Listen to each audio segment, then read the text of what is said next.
Je lis du livre d'Hébreux, chapitre 1er, les versets 8 à 12. Le thème du jour, c'est ton trône.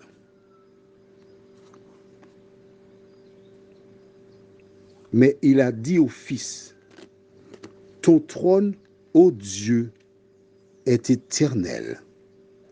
Le sceptre de ton règne est un sceptre d'équité. Tu as aimé la justice et tu as haï l'iniquité. C'est pourquoi, ô Dieu, ton Dieu t'a oint d'une huile de joie au-dessus de tes égaux.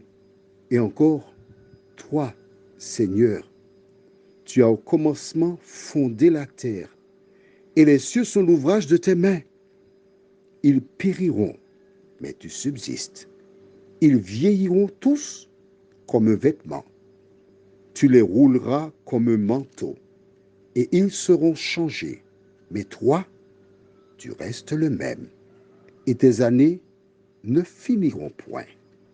Prions. Seigneur, nous venons ce matin, une fois de plus vers toi, pour lire ta parole. Nous venons une fois de plus vers toi pour découvrir qui est Jésus. Merci et que ton esprit nous dirige. Nous t'en prions au nom de Jésus et pour ta gloire éternelle. Amen. Lisons verset 8. Mais il a dit au Fils, celui qu'on appelle communément Fils, c'est Jésus. D'accord? Ton trône, ô Dieu, est éternel. Il dit à Jésus, ton trône, ô Dieu, est éternel. Donc Jésus est Dieu. Le sceptre de ton règne est un sceptre d'équité. Tu as aimé la justice et tu as haï l'iniquité. Qu'est-ce que l'iniquité? Au livre de Jean, chapitre 5, verset 17, 1 Jean, c'est à la fin de la Bible. Juste un peu avant Apocalypse, tu as Jude, et devant Jude, tu as 3 Jean, 2 Jean et 1 Jean. 1 Jean 5, verset 17 déclare, toute iniquité est un péché. Or, le verset déclare, tu as aimé la justice et tu as haï l'iniquité. Nous pouvons remplacer iniquité donc par le péché, puisque Jean 5, 17 déclare, toute iniquité est un péché. Qu'est-ce que le péché? 1 Jean 3, verset 4 déclare, quiconque pêche transgresse la loi, et le péché est la transgression de la loi. Donc, nous pouvons dire, tu as aimé la justice et tu as haï la transgression de la loi, qui est le péché. C'est pourquoi, ô Dieu, en parlant de Jésus, ton Dieu t'a oint d'une huile de joie au-dessus de tes égaux. Et encore, toi, Seigneur, tu as au commencement fondé la terre, et les cieux sont l'ouvrage de tes mains. Qui a fondé la terre? Dieu. Ou encore Jésus. Nous lirons dans un instant un autre verset qui va appuyer cela.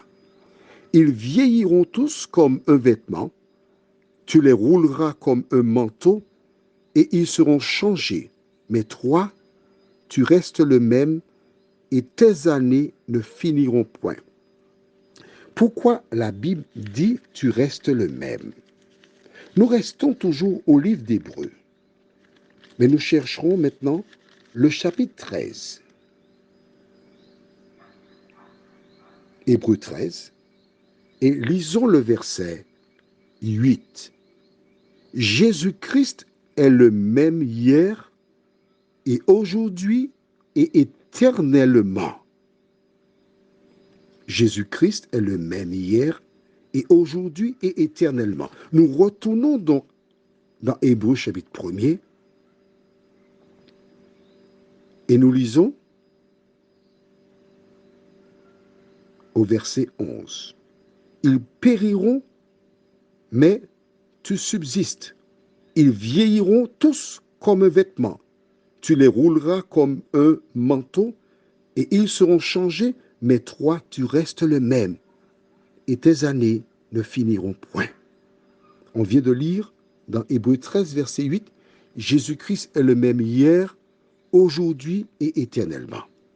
As-tu noté que dans ces références, nous avons vu que Jésus a fondé, verset 10, et encore toi, Seigneur, tu as au commencement fondé la terre et les cieux sont l'ouvrage de tes mains.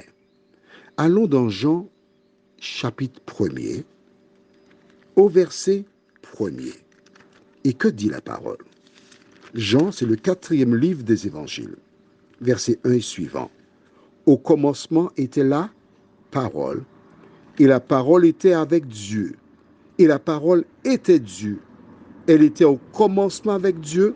Toutes choses ont été faites par elle, et rien de ce qui a été fait n'a été fait sans elle. En elle était la vie, et la vie était la lumière des hommes. La parole, c'est Jésus, qui était avec Dieu, qui a fondé la terre. Prions. Seigneur, quand la parole déclare ton trône, ô Dieu,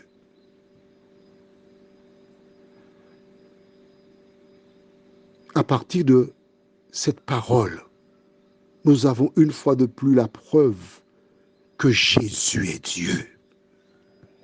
Il est fondamental pour nous de le comprendre. L'ennemi ne veut pas que nous le comprenions. Il veut nous éviter à aller dans toute espèce de philosophie. Mais nous te remercions, Seigneur, parce que tu es Dieu. Merci de nous garder, de nous bénir, de nous sanctifier, de nous purifier, de nous conserver ta bonté, nous t'en prions. Au nom de Jésus et pour ta gloire éternelle. Amen. Je te souhaite une bonne journée sous le regard de Dieu.